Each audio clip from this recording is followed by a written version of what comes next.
Sewn into the blanket, they say in the countryside that a debt can be paid with money, with work, or with time, but that there are those who find a way to pay it with another's life.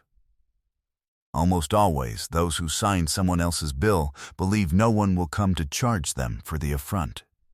And almost always, they're wrong, because the land has memory and keeps the just people for the exact day. To Marisol Aguilar, orphaned of mother and father, her stepmother handed her over as payment for a debt when she was barely 18 years old, without imagining that a day laborer with split hands would come to twist the destiny they already believed written.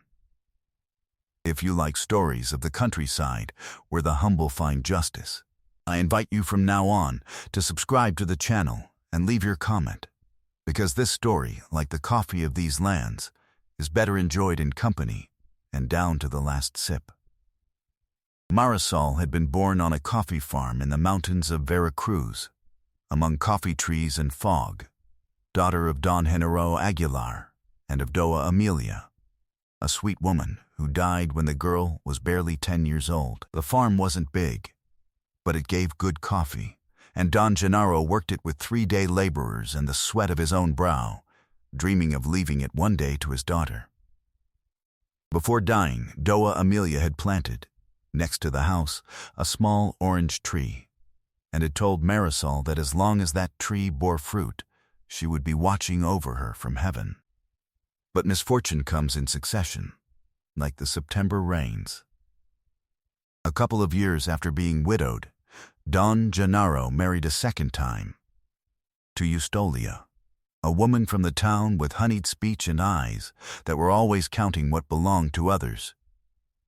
And before long, a fever carried off Don Genaro in 3 days, leaving Marisol, still a child, under the roof and the guardianship of that stepmother who never loved her. Eustolia administered the farm in her own way, which was the way of one who spends without measuring and borrows without thinking. She sold part of the coffee before harvesting it. She pawned the good tools, the hand mill, even the pack mules. She dismissed 2 of the 3-day laborers because it seemed to her they ate too much. And little by little she fell into the hands of Don Heriberto Salcedo, the town's moneylender, a man with a gold watch chain and a cold smile, who lent money at interest and kept the land of half the valley when people couldn't pay. Each year the debt grew. Each year Eustolia signed a new paper without reading it, because she couldn't read and because it suited her not to know. Meanwhile, she treated Marisol as a maid and not as a stepdaughter. She got her up before dawn to grind the nixtamal, to wash in the stream, to spread the coffee in the patio under the vertical sun. She fed her leftovers and the mended clothes of others. When the girl asked about the accounts of her father's farm, Eustolia silenced her with a shout, or with the threat of throwing her out into the street with nothing. But Marisol endured, because that was her mother's land, and because every morning, before starting the hard work, she watered the orange tree of the patio and felt that she wasn't entirely alone in the world. When Marisol turned 18, the debt with Don Heriberto was already bigger than the value of the whole farm. And it was then that the moneylender, seated at the kitchen table with his hat on his knees, made Eustolia a proposal that no true mother would have accepted.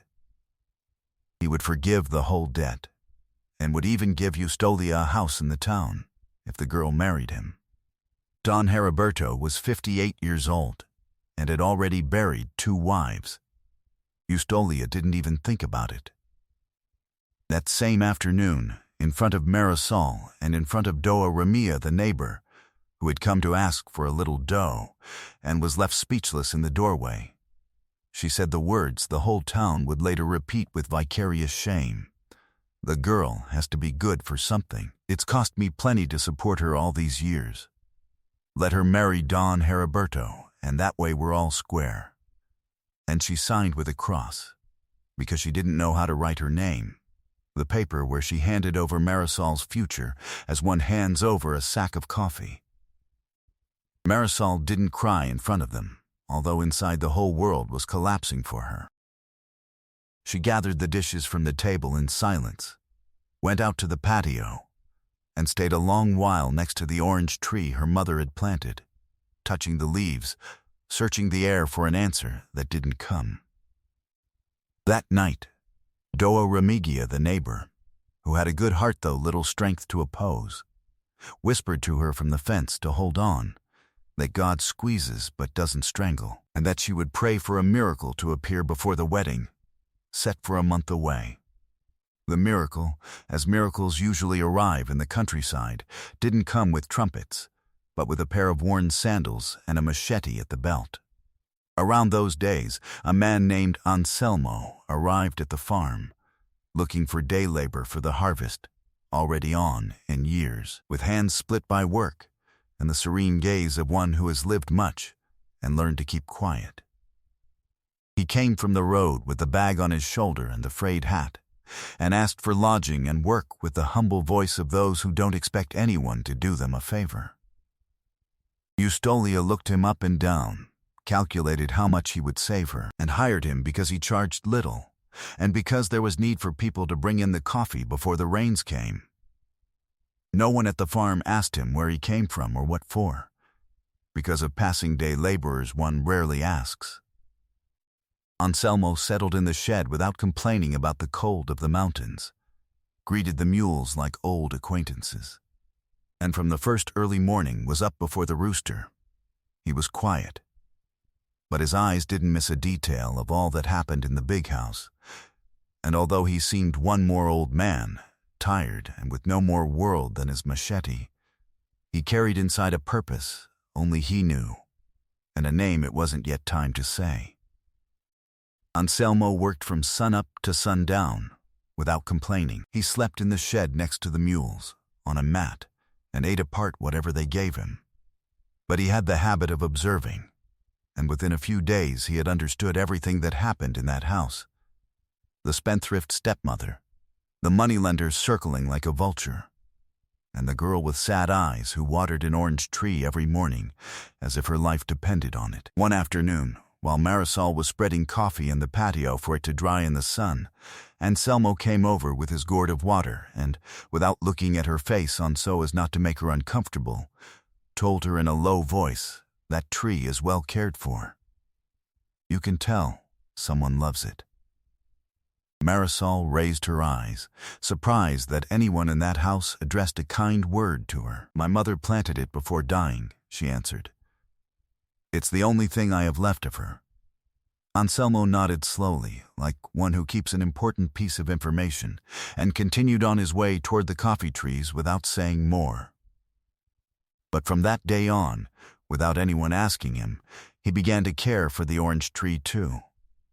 He loosened the earth for it. He removed the dry leaves.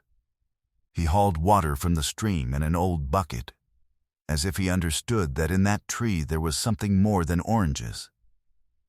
A quiet routine formed between them. Each morning, when Marisol went out to water the orange tree, she found that Anselmo had already left her cut firewood by the hearth, or a handful of the good coffee set aside for her. Each afternoon, on finishing the day's work, the old man sat on a stone to unbraid ropes while the girl hung the clothes, and they talked of simple things, of the weather, of the saints, of how a good coffee bean is known by its color and smell.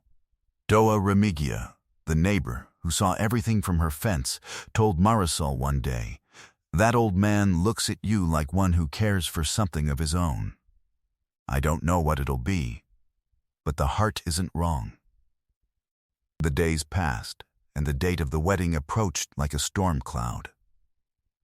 Anselmo, who in the afternoons helped Marisol carry the sacks, gradually won her trust with that old man's patience that's in no hurry.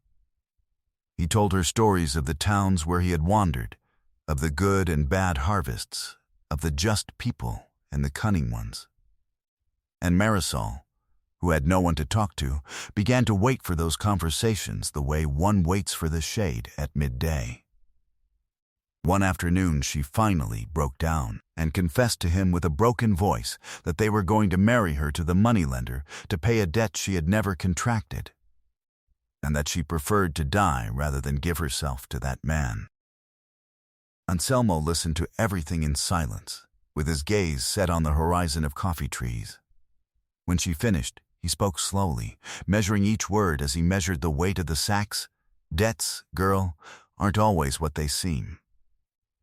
Sometimes the one who collects already collected, and sometimes the paper the living sign is contradicted by a paper the dead left behind. Didn't your mother leave you anything written? No box, no trunk, nothing she kept with care? Marisol stayed thinking, and suddenly remembered something she had forgotten since childhood. But that day, without knowing it yet, Marisol was going to discover something that had been waiting for her for 8 years among the roots of her past. She remembered that her mother, before dying, had given her a small mended blanket, embroidered by herself, telling her to keep it always and that one day she would know why. That blanket had been left tucked away in an old trunk, in the room that had been her parents' and that Eustolia now used to store junk. That night, when the stepmother slept, Marisol entered without making noise, opened the trunk with trembling hands, and took out the blanket that still smelled, or so she wanted to believe, of her mother's scent. She took it to the shed, where Anselmo waited with a candle stub lit. Together they examined the blanket, and on feeling the hem, the old day laborer's fingers felt something rigid sewn inside. Carefully, Anselmo unstitched the edge with the point of his knife, and from among the fabric came a paper folded many times, yellow with the years, and a little letter written in a woman's hand. The letter was from Doa Amelia, Marisol's mother, dated shortly before her death. In it she told her daughter that the farm and all its lands were in Marisol's name, not her father's, because they had been an inheritance from the maternal grandmother, and that they were registered that way before the notary of Coatepec. She warned her to take care of that paper, because it was a legitimate and sealed deed, and that as long as she had that document, no one could take from her what was hers by blood and by law. Eustolia, who couldn't read, had never known that the land she pawned and sold didn't belong to her, and that all the debts signed on it had no value whatsoever. Marisol's eyes filled with tears while Anselmo, by the light of the candle, read her the letter slowly, word by word, because in her emotion she couldn't manage to read. "Then the farm is mine," she murmured, unable to believe it. "And the debt? The debt can't be collected on something that isn't my stepmother's." Anselmo nodded, with a smile barely drawn beneath the gray mustache. "That's right, girl. Your mother left you the future sewn into a blanket. All that was missing was someone to help you find it." That night Marisol didn't sleep. She read and reread her mother's letter until she learned it by heart. She cried, but not from sadness this time, but from something like relief, like one who lets go of a sack carried for too many years. She thought of her father, of her mother, of all the mornings of work and humiliation, and understood that Doa Amelia, with wise hands, had foreseen the danger, and had left her salvation sewn into the fabric, waiting for the right day and the right person. Through the crack of the shed, she saw Anselmo keeping watch outside, seated on his stone, guarding her sleep like a faithful dog. What Marisol didn't know yet was who that day laborer that destiny had put in front of her truly was. But she would understand that a little later, when there was no longer any need to hide. There were 3 days left until the wedding. Anselmo, who had little of the ignorant day laborer about him, advised Marisol not to say anything yet. The next day, on the pretext of carrying coffee to the town, they went down together to Coatepec, to the notary's office, taking the document well kept. The road was long, of dirt and ravines, and they made it on foot and in silence, each with their sack on their shoulder. The notary, a gray-haired man who had known Don Gennaro and Doa Amelia in the good times, recognized the seal and the signature immediately. He reviewed his dusty books. He looked for the folio, and he confirmed what the letter said. The farm had been in Marisol Aguilar's name since before her mother died, and no debt signed by Eustolia had any validity over that property. "Child," the notary told her, taking off his glasses, "your mother was a very clever woman. She put the land in your name when you were a tot, precisely so that no one could take it from you. This debt of that Salcedo fellow isn't worth the paper it's written on. He made copies of the deed, sealed them with wax, noted everything in his book, and handed Marisol a document worth more than all the moneylender's gold."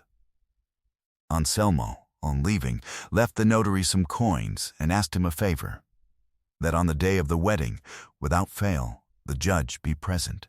The notary smiled, understanding, and promised that it would be so. "This girl has suffered enough," said the old notary. "It will be a pleasure to see the face of that Salcedo fellow when the deal collapses on top of him in front of the whole town." The day appointed for the wedding, Don Heriberto Salcedo arrived at the farm in a black suit and a gleaming watch chain, accompanied by the town judge and half of Coatepec invited to the feast, sure of closing the best deal of his life. Eustolia, sporting a new dress bought on the account of the same debt, received the guests with her honeyed smile. Marisol waited in the patio, next to her mother's orange tree, dressed in white like a lamb on the way to the sacrifice, but with her back straight and her gaze held high, because she already knew what was going to happen. When the judge asked the bride to come forward to sign, Marisol took a step forward, but instead of the marriage deed, she put on the table the deed of ownership sealed by the notary. Before signing anything, she said with a firm voice that surprised everyone, "I want one thing to be known in front of the whole town. This farm, these lands, and these coffee trees aren't my stepmother's, and never were. They're mine, in my name since before my mother died, and on what is mine, no debt that I didn't sign has any value." A thick silence fell over the patio. Don Heriberto, white with rage, snatched the paper from her and read it, and on recognizing the notary's seal and the signature, his hands began to tremble. "This is a trick," he managed to say, looking at Eustolia with hatred. "You told me the farm was yours." The stepmother, pale, stammered without understanding, because she herself, in her ignorance, had never known that the land didn't belong to her. But then Anselmo, the day laborer, spoke, having come close, taking off his hat. And he said before everyone, with an authority no one in that house knew he had, "There's no trick. Don Heriberto. I am Anselmo Aguilar, brother of the late Don Gennaro and uncle of this girl. Years ago I went north to seek my fortune, and no one knew of me again. But I came back on learning that my blood was alone in the world, at the mercy of vultures. I arrived as a day laborer, without saying who I was, to see with my own eyes how they treated my niece. And I saw what I saw. I saw a stepmother selling her like cattle, and a usurer buying her. This land is Marisol's. It's in her name before the law, and as long as I live, no one touches it." A murmur ran through the guests like wind among the coffee trees. Doa Ramia, the neighbor, crossed herself and let out a tear. The few men Don Heriberto had ruined in the valley looked at one another, with a spark of justice in their eyes. The judge, who was an upright man and whom the notary had warned, asked to see the deed. He reviewed it calmly in front of everyone. He confirmed its validity, and he declared, with a voice that was heard to the last corner of the patio, null and void any commitments signed on the farm, including the wedding. Don Heriberto Salcedo, humiliated in front of the whole town he had so many times squeezed with his interest, picked up his hat and his watch chain with trembling hands. He had not a word left. He got on his horse and left down the ravine road without turning his face, knowing that his name would be stained forever in the valley, and that no one in those mountains would fear him again. Eustolia, seeing herself discovered in front of everyone, wanted to cry and embrace Marisol, calling her daughter of my soul. But the girl stopped her short with her hand raised. "You handed me over as payment for a debt that wasn't even yours," said Marisol, without raising her voice, with that dignity that pain had taught her. "You sold my future for a house in the town, without asking me whether I wanted to live or die. Sometimes the most desperate moments are the ones that teach us who we truly are and who is willing to save us. You weren't one of those. You can stay in a room of the farm, because I'm not one to throw anyone into the street, but the administration of my land and of my life, from today, is mine and no one else's." Eustolia lowered her head, and for once in her life found no honeyed words to say. When the June rains came and the coffee trees turned green again, the Aguilar farm was another. Marisol, with her uncle Anselmo at her side teaching her what a just man knows about the land, had raised the business up again. She recovered the pawned tools. She bought a pair of mules again. She hired again the day laborers the stepmother had dismissed, and paid them fairly and on time, something that was no longer seen in the valley. The coffee of that farm became among the most sought after in Coatepec again, and the people of the valley, who before lowered their eyes when passing, now greeted her with respect, because the story of how the girl defeated the moneylender with a paper sewn into a blanket had run from mouth to mouth all over the mountains. Anselmo stayed to live on the farm, no longer in the shed, but in the room that had been his brother's. In the afternoons he taught Marisol to keep the accounts, to know the honest people and the cunning ones, never to sign a paper without reading it twice.